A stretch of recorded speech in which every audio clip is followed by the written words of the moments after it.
নভবা কথাও হঠাতে হয় চাগে। জুবিন গার্গ, যিনি খালি গান গাইতেন না, তিনি কোটি কোটি মানুষের হৃদয় ছুঁয়ে যেতেন তার কণ্ঠে। রই রই বিনালে নিশায় বিনালে। আজ আমরা কথা বলবো তার শেষ সিনেমা নিয়ে, যার নাম রই রই বেনালি। ইমান ধুনীয়া গোৱা তুমি, মই বিচাৰোঁ সকলোৱে তোমাৰ গান শুনক।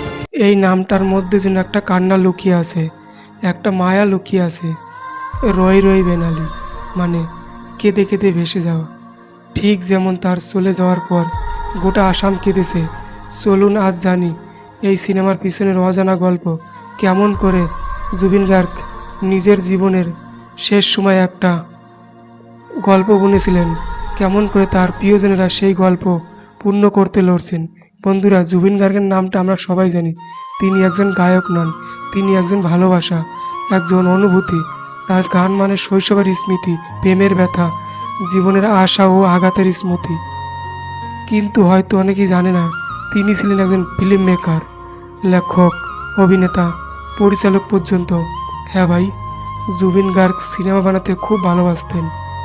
রই রই বেনালি তার বহুদিনের এক স্বপ্ন। এই সিনেমার ভাবনা তার অনেক আগে থেকেই। জুবিন গার্গ বলতেন, আমি এমন একটা সিনেমা বানাতে চাই যেখানে গান থাকবে, প্রেম থাকবে, কিন্তু সব কিছুর উপর থাকবে জীবনের বাস্তবতা। এই কথার পরেই রই রই বেনালির মূল থিম হয়ে দাঁড়ায়। তার লেখার গল্পটা ছিল এক তরুণ তরুণীর ভালোবাসা, কিন্তু সিনেমার ভিতরে লুকোনো ছিল এক প্রেমের বার্তা। ভালোবাসা মানে মিষ্টি কথা না, ত্যাগ, ধৈর্য, শক্তি, সহানুভূতি। পরিচালক রাজেশ ভূঁইয়া যখন এই গল্প শুনলেন, তিনি এক কথায় রাজি হয়ে গেলেন। বললেন, এই গল্প আসামের আত্মা আছে। এটা শুধু একটা সিনেমা না, এটা একটা ভাষা, একটা অনুভূতি। তারপর শুটিং শুরু হয়। গুয়াহাটি, কোকরাঝার, তেজপুর, এই সব জায়গার একটার পর একটা দৃশ্য ধারণ করা হয়। সেটার পরিবেশ ছিল খুবই আবেগপূর্ণ। জুবিন গার্গ নিজেই প্রতিটি দৃশ্যে উপস্থিত থাকতেন। তিনি খালি নিজের চরিত্রেই করতেন না, অন্য অভিনেতাদেরও গাইড করতেন। কোথায় কেমন করে ডায়লগ বলতে হবে, কেমন অনুভূতি আনতে হবে, এসব তিনি বুঝিয়ে দিতেন। সিনেমার সবচেয়ে বড় অংশ ছিল গান। গান মানেই জুবিন গার্গ ছাড়া আর কিছুই ভাবা যায় না। তিনি নিজেই কম্পোজ করেছিলেন, নিজেই গেয়েছিলেন। প্রতিটি গান ছিল একটা গল্পের মতো। একটা গান ছিল রই রই বেনালি। রই রই বিনালে নিশায় বিনালে। যেখানে কথা ছিল, তুমি চলে গেছো, আমি রয়েছি, কিন্তু তোমার স্মৃতি আজও আমায় জ্বালায়। এই গানটা তিনি রেকর্ড করেছেন খুব আবেগের সঙ্গে। রেকর্ডিং রুমে চোখে জল এসেছিল আমাদের প্রিয় লিজেন্ডের। তখন কেউ ভাবতে পারেনি এই গানটি হবে তার শেষ গান। এই সিনেমায় জুবিন গার্গ শুধু গায়ক নন, তিনি অভিনেতা হিসেবেও কাজ করেছেন। তার সঙ্গে ছিলেন আসামের সবচেয়ে জনপ্রিয় অভিনেত্রী এবং কিছু নতুন মুখ। এই ছবির মাধ্যমে অনেক তরুণ তরুণী বড় পর্দায় সুযোগ পেয়েছে, কারণ জুবিন গার্গ নতুন শিল্পীদের আগলে রাখতেন। তিনি বলতেন, আমি চলে গেলেও আসামের নতুন প্রজন্ম যেন গান গায়, অভিনয় করে, নিজের সংস্কৃতি বাঁচিয়ে রাখে। এটাই আমার স্বপ্ন। কিন্তু ভাগ্য সবার জন্য সমান নয়। শুটিং চলাকালীন তার শারীরিক সমস্যা দেখা দেয়। তার পরিবার, বিশেষ করে তার স্ত্রী করিমা সৈকাকার সবসময় পাশে ছিলেন। তবু তিনি কাজ থামাননি। তিনি বলেছিলেন, যতদিন বেঁচে আছি কাজ করব। এই সিনেমাটা আমি অসমবাসীর জন্য রেখে যেতে চাই। এই কথা রেখেছিলেন তিনি। শুটিং শেষের আগে অনেক অংশ নিজেই সম্পূর্ণ করেন, কিন্তু কিছু দৃশ্য থেকে যাওয়া সম্পূর্ণ। যখন খবর এলো জুবিন গার্গ আর নেই, তখন যেন গোটা আসাম থমকে গেল। সবার চোখে জল, সবাই মনে একটাই প্রশ্ন, তাহলে রই রই বেনালি এই সিনেমাটা কি হবে? অনেকে ভাবলেন সিনেমাটা হয়তো বন্ধ হয়ে যাবে। গরিমা সৈকাকার তার স্ত্রী দৃঢ়ভাবে বললেন, এই সিনেমাটা শুধু জুবিনের নয়, এটা ওর আত্মা। আমি এই ছবিটা শেষ করব, ওর স্বপ্ন পূরণ করব। তারপর থেকে শুরু হয় কঠিন অধ্যায়। অর্ধ সমাপ্ত সিনেমাটাকে পূর্ণ করা, ডাবিং করা, এডিট করা, সব কিছুই নতুন করে করা হয়। পরিচালক রাজেশ ভূঁইয়া, গরিমা সৈকাকার আর পুরো টিম একসাথে বসে প্রতিটা অংশ নতুন করে সাজিয়ে তোলে। জুবিন গার্গ কণ্ঠ যেখানে অসম্পূর্ণ ছিল সেখানে তারা পুনঃরেকর্ডিং মিক্স করে যেন দর্শক শুনলে বুঝতে না পারে কোথায় শেষ হয়েছে জুবিন গার্গের কণ্ঠ। প্রতিটা দৃশ্য এমনভাবে লাগানো হয়েছে যাতে তার অনুপস্থিতি অনুভব করা যায়, যেন তিনি আমাদের মাঝে এখনও আছে। এই সিনেমা শুধু একটা প্রেমের গল্প না, একটা জীবনের গল্প। এটা দেখায় একজন মানুষ কিভাবে নিজের সংস্কৃতি, নিজের ভাষা, নিজের মানুষের প্রতি ভালোবাসা দিয়ে অমর হয়ে যেতে পারে। জুবিন গার্গ দেখিয়ে গেছেন, তুমি চলে গেলেও তোমার কাজ রেখে যাও, মানুষ তোমাকে বলবে না। সিনেমার এক জায়গায় তিনি বলেছেন, যে মানুষ ভালোবাসতে জানে সে হারায় না, সে বেঁচে থাকে, ভালোবাসার মৃত্যু নেই। এই সংলাপ যেন আজ সত্যি হয়ে গেছে। জুবিন গার্গ নেই, তার ভালোবাসা, তার সুর, তার গাছ, সব কিছু আজও বেঁচে আছে প্রতিটি মানুষের মনে। রই রই বেনালে এই সিনেমা, এই গান শুধু বিনোদনের নয়, এটা মানুষের হৃদয়কে স্পন্দিত করেছে। এই সিনেমাটা মানুষের আবেগ, অনুভূতি, ভালোবাসা, দুঃখ সব কিছু একসাথে তুলে ধরেছে। এটা আমাদের মনে করিয়ে দিচ্ছে আমরা মানুষ, আমরা কাজের যন্ত্র নই, আমরা শুধু ব্যস্ত জীবনের অংশ নয়। আমরা অনুভূতি, আমরা ভালোবাসা, আমরা কষ্ট, আমরা আশা। আজকের দিনে যদি আমরা সোশ্যাল মিডিয়ায় দেখি, তখন আমরা দেখতে পাই হাজারো ভিডিও, ছবি, পোস্ট, রিল, স্টোরি, সব কিছু মানুষের আবেগ লক্ষ্য করে বানানো। কেউ হাসছে, কেউ কান্না করছে, কেউ আনন্দিত করতেছে, কেউ ব্যথিত, কিন্তু সব কিছু মূল মাত্রা একটাই, মানুষের অনুভূতি বিকৃত করা হচ্ছে, তাদের আবেগকে ব্যবহার করা হচ্ছে, ভয় দেখানো হচ্ছে। এই কারণে মানুষ নিজের মনে শান্তি পাচ্ছে না, তারা আজও নিজের আবেগের উপর নিয়ন্ত্রণ রাখতে পারছে না। রই রই বেনালে এই অবস্থায় এসেছে মানুষের হৃদয়। কিন্তু ভালোবাসা সত্ত্বেও এমন অনুভূতি মানুষকে এক করে। এই সিনেমা সে একতার বার্তা দিছে। তুমি খবরে শুনেছ রই রই বেনালে 31শে অক্টোবর রিলিজ হয়েছে। তুমি এখনও সিনেমা দেখোনি, কিন্তু তোমার মন জানে কিছু একটা হবে যা তোমার হৃদয় ছুঁয়ে যাবে। এই সিনেমা শুধু গল্প না, এটা তোমার আবেগকে জাগিয়ে দেবে, এটা তোমাকে হাসাবে, ভাবাবে, হয়তো চোখে জলও আনবে। কারণ জুবিন গার্গের সুর, তার গান, তার কণ্ঠ সব কিছুই আবেগী মন, যে তুমি শুনলেই অনুভব করবে।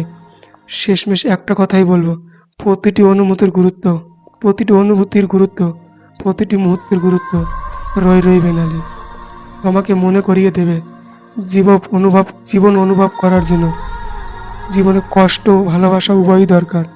প্রতিটি আশার গুরুত্ব, প্রতিটি মুহূর্তের গুরুত্ব রই রই বেনালি তোমাকে মনে করিয়ে দেবে জীবন অনুভব করার জন্য জীবনে কষ্ট এবং ভালোবাসা উভয়ই দরকার।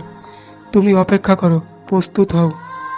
31শে অক্টোবর সিনেমাটা রিলিজ হয়েছে। চলুন আমরা সবাই, টিকিট বুক করনি এখনই বুক করে ফেলো। এটা অনেক আবেগী সিনেমা এবং সিনেমাটি বাস্তবের সঙ্গে জড়িত। এই সিনেমাটা আমিও দেখব, আপনাদেরও অনুরোধ রইল। চলুন আমরা সবাই মিলে এই সিনেমাটাকে ব্লকবাস্টার করে তুলি। রই রই বেনালি শুনতেই যেন কেমন লাগছে, অনেক মজার হবে সিনেমাটা, আমরা সবাই মিলে দেখব। তো দর্শক বন্ধুরা, এই ছিল জুবিন গার্গের একটা মূল হিস্টোরিটা কেমন লাগলো জানাবেন কমেন্ট করে।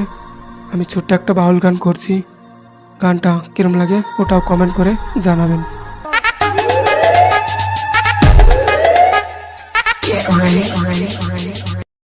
ওরে আমাকে পুরায়ে যদি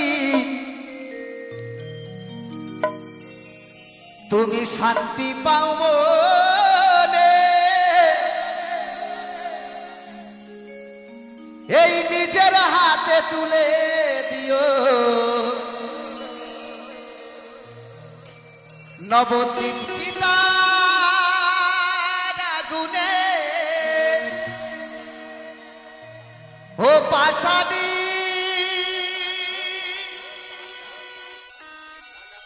ও বেঈমানি, ও পাশানি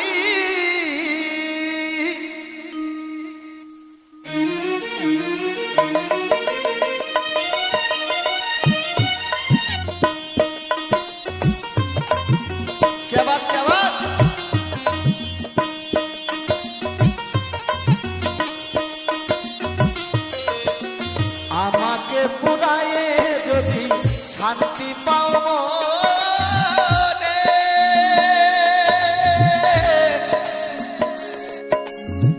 নিজের হাতে তুলে দিও চিতার আগুনে, আমাকে পুরায়ে যদি শান্তি পাও মনে,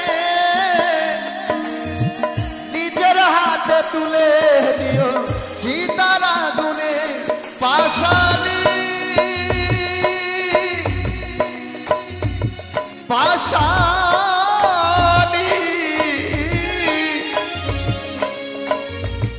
পাশানি গো,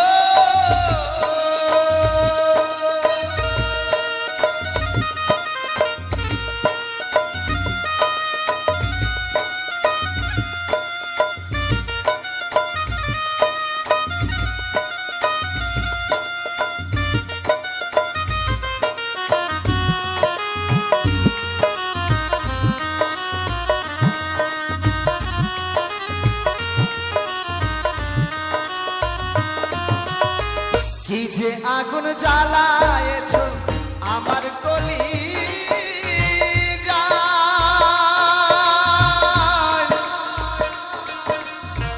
জল দিলে তা নেভে না রে, জ্বালায় আর পোড়ায়।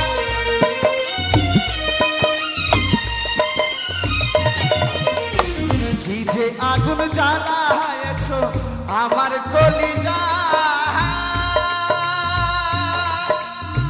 জল দিলে তা নেভে না রে, জ্বালায় আর পোড়ায়। জ্যান্ত মরা হইলাম আমি তোমার কারণে পাশানি, জ্যান্ত মরা হইলাম আমি তোমার কারণে, নিজের হাতে তুলে দিও চিতার আগুনে। পাশানি পাশানি পাশানি গো,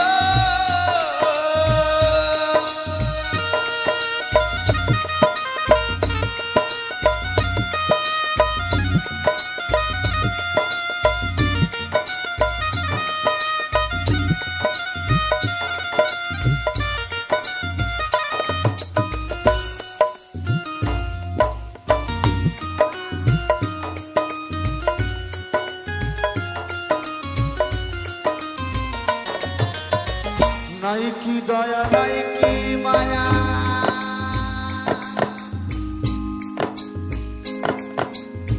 তোমার পাশান বুকে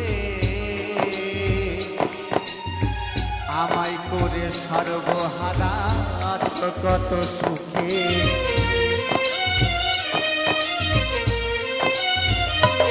বন্ধুরে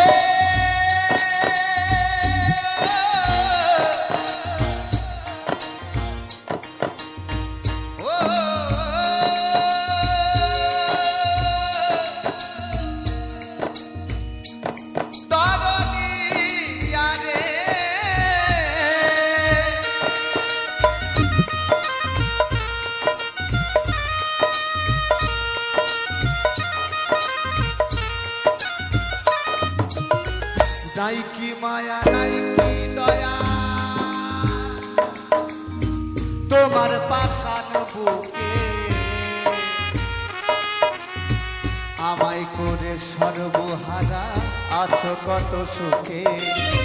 ভাঙবে তোমার সুখের বাসা দিলাম অভিশাপ,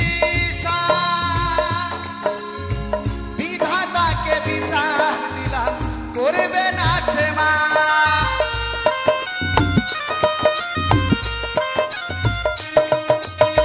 ভাঙবে তোমার সুখের বাসা দিলাম অভিশাপ,